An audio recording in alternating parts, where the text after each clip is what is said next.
L'activité numéro 2 donc, porte sur l'étude d'un mouvement, le mouvement d'un bateau, donc dans un ascenseur.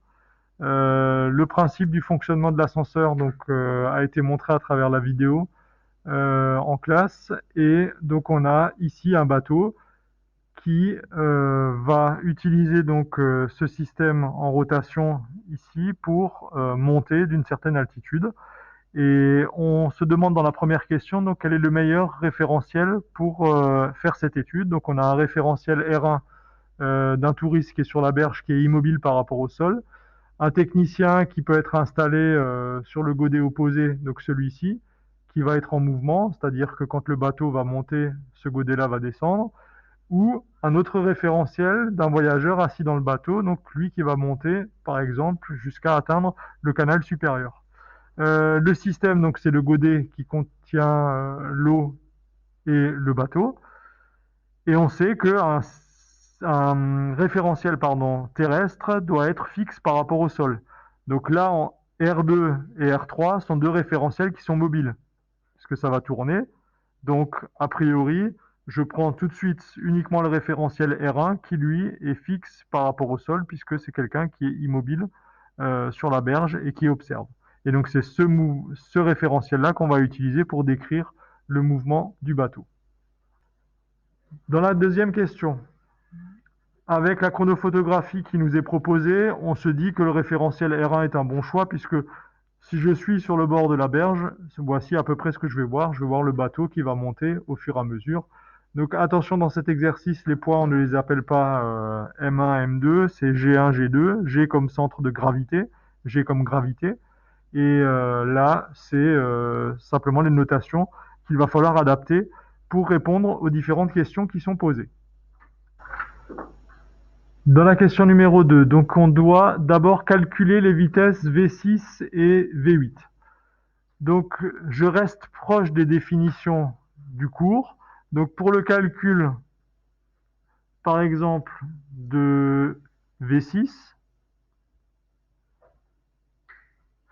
la définition que je vais utiliser, c'est la même que d'habitude. Donc le point avant, c'est le point G5, le point après, c'est le point G7. Donc je vais utiliser la distance G5, G7. La durée entre deux photographies, alors elle n'est pas notée tôt, je peux l'utiliser, c'est pas un problème, mais là on va utiliser delta t. Donc on sait qu'entre deux photos, j'ai 30 secondes. Et là, entre G5 et G7, je vais avoir deux fois delta t. Donc pour déterminer la valeur de la distance G5, G7, qu'est-ce que je vais faire? Je vais utiliser la figure qui est proposée. Donc je vais déjà la représenter. Donc, je vais représenter la distance entre G5 et G7. Vous verrez que ce sera utile pour la suite. Alors je vais le faire en pointillé au départ. Cette distance, il faut que je la détermine. Donc pour ça, j'ai une échelle qui m'est proposée. Donc c'est l'échelle qu'il faut utiliser bien sûr. Là cette fois-ci, je ne peux pas, enfin je vais mesurer des centimètres sur le schéma, mais il faut que je sache à quoi ça correspond en réalité. Donc une info importante à surligner, c'est que 1 centimètre correspond à 2 mètres. Donc je vais faire la mesure directement sur la feuille. Donc en faisant la mesure entre G5 et G7, je trouve 3,5 cm. Donc j'ai 3,5 cm. Or, ces 3,5 cm, donc dans la réalité, vont représenter deux fois 3,5. Donc ça va me faire 7 mètres dans la réalité. Donc je vais détailler quand même le calcul, hein, mais le résultat, il faut qu'il soit compréhensible. Donc moi, j'ai mesuré 3,5 cm avec ma règle. Or, 1 cm représente 2 mètres. Donc, pour avoir une valeur en mètres, je vais simplement multiplier par 2 pour utiliser l'échelle. Je vais diviser par 2 fois la durée qui s'est écoulée entre deux photos. Donc là, c'est 30 secondes. Je suis directement en mètres au-dessus, en secondes en dessous. Donc, je peux directement faire le calcul et trouver le résultat. Et quand on fait le calcul, donc on respecte les chiffres significatifs. Donc j'ai deux chiffres significatifs ici, deux là. Donc je vais en garder deux à la fin. Donc j'en ai bien deux ici, ça me fait bien 0,12. Je reproduis exactement la même chose avec V8 cette fois-ci. En refaisant le calcul et la même démarche avec V8 au point G8, donc on va prendre la distance G7, G9, on retrouve les mêmes résultats. On peut donc passer à la question suivante où on nous demande de représenter les vecteurs vitesse. Alors là, cette fois-ci, pour le vecteur vitesse, donc, il faut à nouveau réfléchir sur les caractéristiques du vecteur. Les caractéristiques de V6 sont les suivantes. Une origine, donc ça va être le point G6. La direction. Alors là, c'est plus compliqué que dans l'activité précédente parce que là, je ne peux pas dire que ce sera vertical ou pas. Donc normalement, dans le cours, on a vu que la vitesse, elle devait être tangente à la courbe. Alors là, la courbe, donc c'est un cercle. Comment trouver directement ce qu'on appelle la tangente en un point? C'est compliqué. Donc qu'est-ce que je vais utiliser? Je vais utiliser la définition juste au-dessus. Le vecteur V6, si je l'écris de façon vectorielle, suit normalement le vecteur G5, G7. Donc je vais utiliser la direction G5, G7 en disant que ce sera la direction du vecteur vitesse. Donc la direction, je vais écrire que c'est selon le vecteur G5, G7, puisque ça va dans le sens du mouvement. Donc j'utilise la définition de la vitesse. Donc le sens,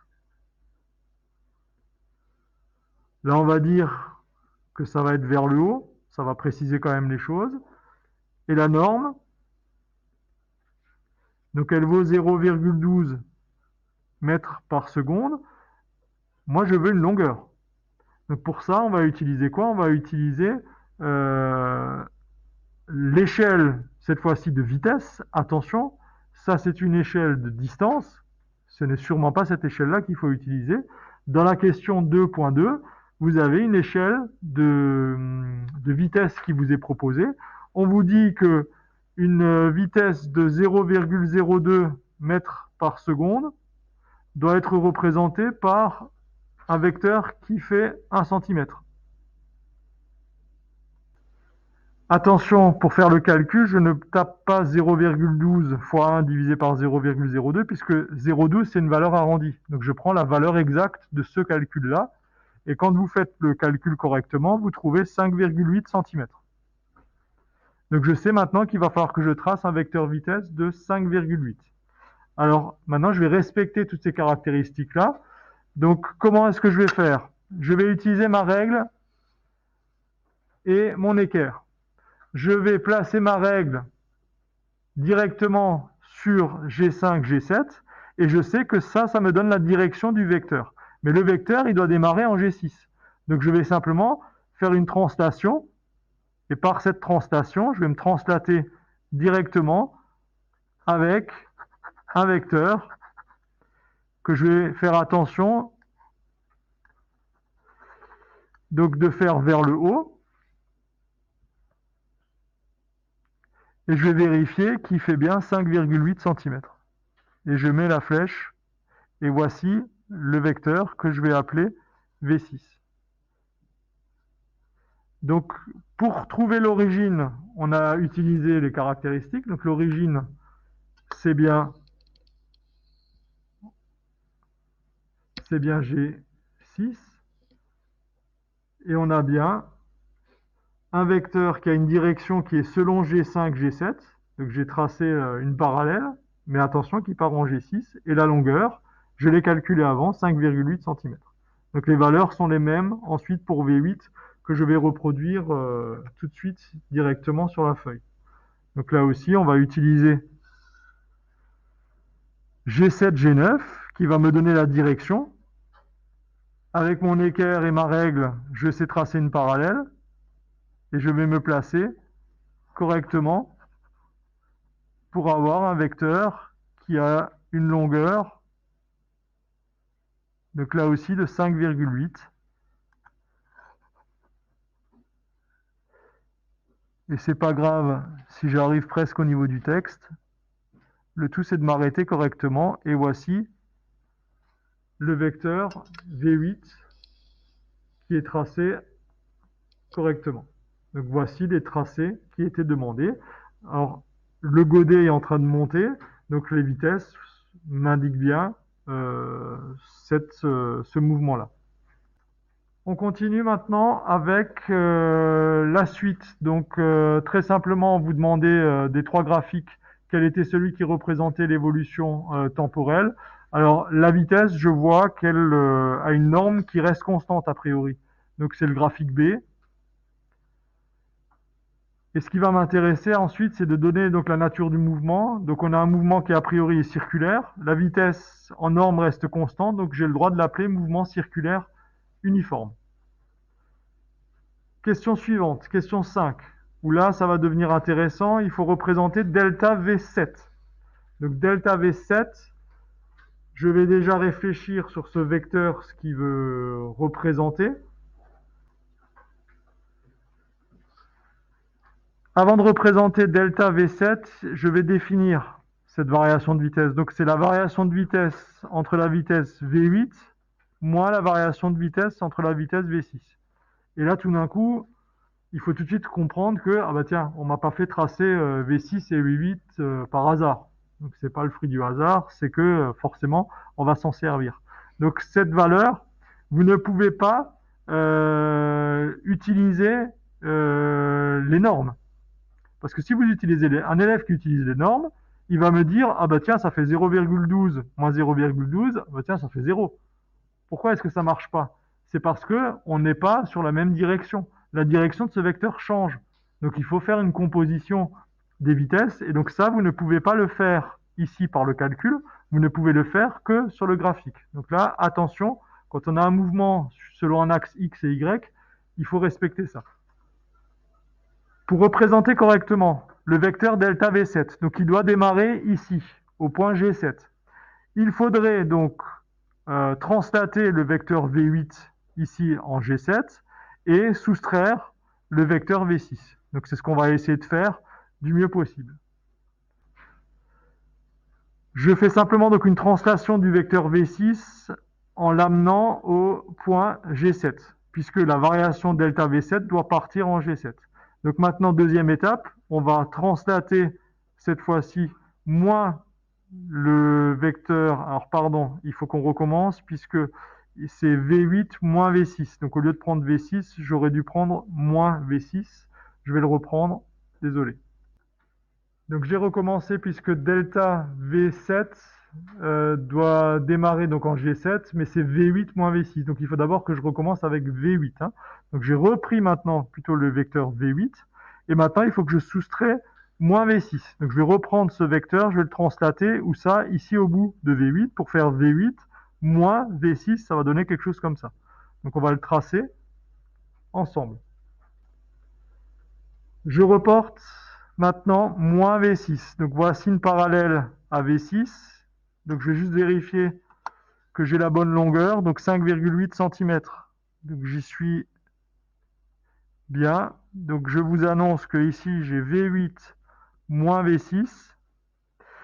Et donc, où est delta V7? Ben, c'est là. Puisque V8 moins V6, ça va me donner donc ce vecteur qui va s'appeler delta V7. Voici delta V7. Donc j'ai une variation de vitesse. Donc delta V7 est différente d'un vecteur nul. Donc qu'est-ce que je peux dire uniquement? Que la somme des forces qui s'exercent sur ce système est différente de 0. C'est la contraposée du principe d'inertie.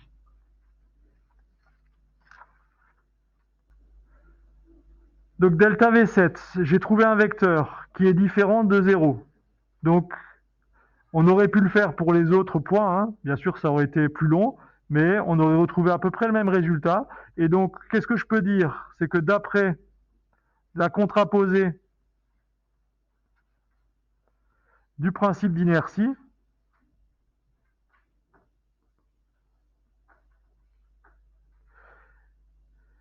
eh bien je peux en conclure que la somme des forces est automatiquement différente de 0. Et c'est tout ce que je peux dire pour l'instant. Par contre, je vais aller un petit peu plus loin. Dans le cours, on a noté qu'il y avait un lien entre la somme des forces et la variation de vitesse. Donc regardez, ça c'est la formule qu'on a notée dans le cours. Il y a la masse fois la variation de vitesse par rapport à la durée. Donc en fait, la variation de vitesse doit être collinéaire à la somme des forces. Donc si je reprends le schéma, regardez ce qu'on remarque. La variation de vitesse ici, regardez, si on poursuit la flèche, elle va vers le centre. Et donc en fait, ça veut dire qu'a priori, dans un système qui est en mouvement circulaire, la somme des forces qui s'exercent sur le système, elle est toujours vers le centre du cercle. Et ça, c'est une propriété en physique. Pensez par exemple aux planètes qui tournent autour du Soleil. Si je résume ça à une trajectoire circulaire uniforme, eh bien, est-ce que la somme des forces qui s'exercent sur une planète est bien vers le centre, c'est-à-dire vers le Soleil? Ben, ça paraît bien logique, ça marche. D'accord, ça fonctionne et c'est bien ce mouvement-là. Donc, j'ai bien, je vais prolonger le trait pour bien montrer les choses. Donc, si vous avez bien fait votre construction, voilà le résultat. Alors, si vous êtes décalé, vous pouvez voilà, avoir quelque chose qui varie. Donc, la qualité de votre construction va déterminer la qualité de votre résultat. Et donc, je peux dire que, d'après cette relation, eh bien, la variation de la vitesse, elle est vers le centre du cercle. Eh bien, je peux aussi annoncer que la somme des forces doit aussi être vers le centre du cercle, puisque cette formule relie les deux. Reprenez tout ça tranquillement, c'est quelque chose d'important et ça annonce plein d'exercices après, donc on refera à la rentrée. Bonne continuation et bon travail.